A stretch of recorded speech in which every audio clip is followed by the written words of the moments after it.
àwùjọ yìí ò lè dá tí àwọn àfáà ò bá ti dá nínú àwùjọ, táwọn olórí ò bá ti dá nínú àwùjọ, àwọn olórí ti kó àwọn ọba aláyé sínú àti àwọn olórí olóṣèlú. ẹ rí i pé ipò nọ́banọ́ba ipò kan ní tí a kọ̀yìn sí tẹ́lẹ̀ tá a ní kò kà wá léè tó ṣe pé látara pé a ní kò kà wá ó ti wá di fìtínà lónìí ó di wàhálà. ọmọ akéwì yín lèmi tí ẹ ní kí n sọ̀rọ̀ yìí jẹ́ tó ṣe pàdúrà yìí náà ló sì gbà tí ọlọ́run fífi á sí ipò tí wọ́n lérò pé àlùkùránì ò lè jókòó síbẹ̀, torí pé ipò tí wọ́n lérò pé kùránì ò lè jókòó síbẹ̀ ní àlùkùránì jókòó sí. akínyẹ̀wò ọlọ́run bá láàánú tí ó kà yẹ ọlọ́run ní fọ́ àṣẹyìn. ibi tí ọba àkàbá ti ń sọ̀rọ̀ yatakallam niyabatan an jamil muluk, ó ń gbẹnu àwọn ọba yòókù sọ̀rọ̀ ni.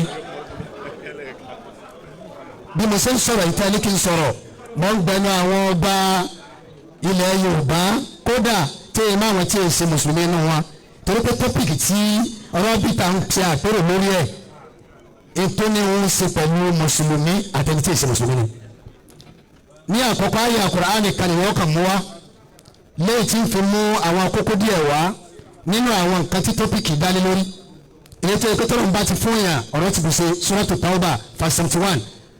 قلنا أعوذ بالله من الشيطان الرجيم بسم الله الرحمن الرحيم والمؤمنون والمؤمنات بعضهم أولياء بعض يأمرون بالمعروف وينهون عن المنكر ويقيمون الصلاة ويؤتون الزكاة ويطيعون الله ورسوله أولئك سيرحمهم الله إن الله عزيز حكيم. قلنا والمؤمنون أو نبغوا بالمقر والمؤمنات أتنبغوا بالمقر بعضهم أولياء بعض. apá kan wọn ọ̀rẹ́ apá kejì ni wọn, apá kan wọn olólùfẹ́ apá kejì ni wọn, apá kan wọn alájọṣe apá kejì ni wọn. kí ló ń fi sọ pé wọ́n fi jẹ́ alábàáṣe ara wọn?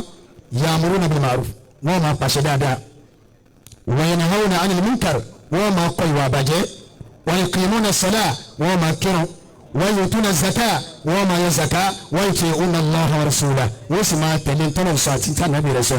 ọ̀nà wa nírú àwọn bẹ́ẹ̀ ulaika sayarhamuhumullahu inna Allaha azizun hakim. ọ̀nà nírú àwọn tá a sọ yìí tí ròyìn ń bẹ lára wọn àwọn aláàkẹ́lẹ́ àti yawmal qiyamah. lẹ́yìn tó ṣe wípé àwùjọ ò lè dá la yasluhu hadhihi al-mujtama illa bi salahiyyati aw bi sana'i al-umma al-ulama wal-umara. àwùjọ yìí ò lè dá tí àwọn àfa ò bá ti dá nínú àwùjọ, táwọn olórí ò bá ti dá nínú àwùjọ, àwọn olórí ti kó àwọn ọba aláyé sínú àti àwọn olórí olóṣèlú. lẹ́yìn tó ṣe pé nígbà tí gbogbo abá ti fẹ́ bẹ̀rù Ọlọ́run tá a fi ń lò gbèsè ayé àtolórí àtọba àtàfà tá a fi bẹ̀rù Ọlọ́run lò gbèsè ayé, ẹ rí pé àwùjọ wọn da. ìbẹ̀rù Ọlọ́run yóò jẹ́ káwùjọ wọn da, ìbẹ̀rù Ọlọ́run yóò jẹ́ kí ìfẹ́ wà láàrin wa, ìbẹ̀rù Ọlọ́run yóò jẹ́ kí àlàáfíà kó wà láàrin wa. Ọlọ́run kọ́ wọn náà títóbi ẹ̀, kọ́ wọn náà jẹ́kọ̀ ṣoṣo rẹ̀, èyí tá à ń ṣe Ọlọ́run mọ́sí ní àsìmọ́ o. mo wá fẹ́ sọ kẹ́lìmà kí n tó kúrò ẹ dákun. ẹ rí i pé ipò nọ́banọ́ba ipò kan ní tí a kọ̀yìn sí tẹ́lẹ̀ tá a ní kò kà wá léè tó ṣe pé látara pé a ní kò kà wá ó ti wá di fìtínà lónìí ó di wàhálà. bẹ́ẹ̀ sì wọ́n ní tá a bá dá kíní kan dá ọmọ àyà ọ̀bọ̀ wọ́n ní ọmọ àyà kíní kan sí kíní yóò lọ sọ ìyá rẹ̀ gbó. àyè yẹn já jígìrì sí èmi tí mo ń sọ̀rọ̀ yìí uhafidhu at-talamidh al-Qur'an, ana muhafidh al-Qur'an, mo ń kọ́ àmọ́ ní Qur'an kí n tó di ọba ní Central Mosque ní Òkèrè sábìkọ́n nílùú Central Mosque Òṣogbo mo kọ́ àmọ́ Qur'an ni mo gbé mi dípò ọba. nígbà tí mo ti ọba bada'tu bi-ta'lim al-abna fi madinati ad-dirasat al-arabiyya wal-islamiyya ma'a azwaji fi jami madinati Owu Ile tata hukumati maliyati Ijigo fi wilayati West Nigeria. mo ń kọ́ tí mo gbé bọ̀ ìfilẹ̀ mo tún continue Qur'an pẹ̀lú àwọn ọmọ nínú ìwé òwúlé. bákan náà wàá lè fẹsẹ̀ al-Qur'an fi kulli Ramadan èmi wọ́n ṣe tafsir kì í ṣe pé mo gba iṣẹ́ ìyá àfa ṣùgbọ́n tẹ̀sẹ̀ ọ̀rẹ́ mi ẹ̀ńdà fàkìtà àlmá fàtàyàmù jáìs tí mo fásirò ọba ti sílé àkóónù maqama al-mufassir. wa kadhalika nuftiru as-sa'imin fi kulli Ramadan à ń ṣe tafsir à ń fún àwọn aláwọ̀ lóúnjẹ à ń àwọn èèyàn lọ́wọ́. so eléyìí jẹ́ ara àpọ́nlé fún yín ó sì jẹ́ ara àpọ́nlé al-Qur'an lẹ́yìn tí ò sí bẹ́ẹ̀ tẹ́lẹ̀ nínú òwúlé.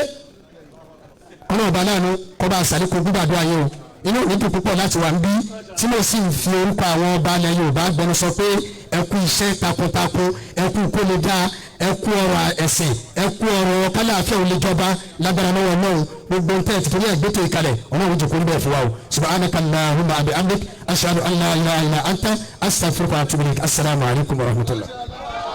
ẹ bá ń gbé ẹ fi gbé orúkọ Ọlọ́run tóbi dáadáa.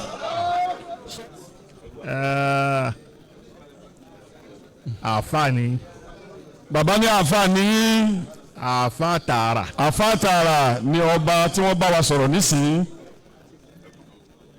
kì í ṣe 419. wọ́n yìí ṣe 419 ọba wọ́n yìí sì ṣe 419 àfà kí méjèèjì ọmọ yé yín. kódà àwọn ètò ìsàmúgbó ọ̀sẹ̀ wọn ẹni tó fi kún un. sókè wọ́n yìí ṣàmúgbó. wọ́n yìí ṣàmúgbó. béèyàn bá ti rí wọn tó gbọ́rọ̀ ẹnu wọn yóò mọ̀ dájú wípé àfààní. Allahu akbar. ìwúrí ló ń jẹ́ fún wa. Allahu akbar. wípé ọba wo àtúnrà àfààní wọn. Allahu akbar. lé kọ́nfẹ́rẹ́nsì tá a ṣe níjẹ̀bú-Òde ní Èṣí a nírú wọn bẹ́ẹ̀ tí wọ́n wá tó yá sí pé Abógundé látògbómọ̀ṣọ́ àti Ìbà ní látògbómọ̀ṣọ́ náà so gbogbo wọn bẹ́ẹ̀ yẹn fáàrí wa ni wọ́n jẹ́. alhamdulillah. Ọlọ́run má jẹ́ wọ̀kun. àmín bàbá lẹ́ẹ̀ ní wọ̀kun. lẹ́nu àwọn bàbá. lẹ́nu gbogbo àwọn bàbá wọn lẹ́ẹ̀ ní wọ̀kun. ẹ sì pẹ́ lórí oyè yẹn. ẹ pẹ́ lórí oyè. ọmọ yín náà ó tún wá jẹ. àwọn ọmọ yín náà ó tún wá jẹ. bẹ́ẹ̀ ti gbé kùránì débẹ̀ yìí kùránì ò ní kú mbẹ̀ láíláí. kúrò mbẹ̀ mọ́ láíláí. ọlá alukur'an. ọlá fatiha. ọlá fatiha. bisimilahi rahman rahim alhamdulilahi rabbil alamin arrahman rahim maliki yawmiddin iyyaka na'budu wa iyyaka nasta'in ihdina as-siratal mustaqim siratal ladhina an'amta alayhim ghayril maghdubi alayhim waladdallin. آمين.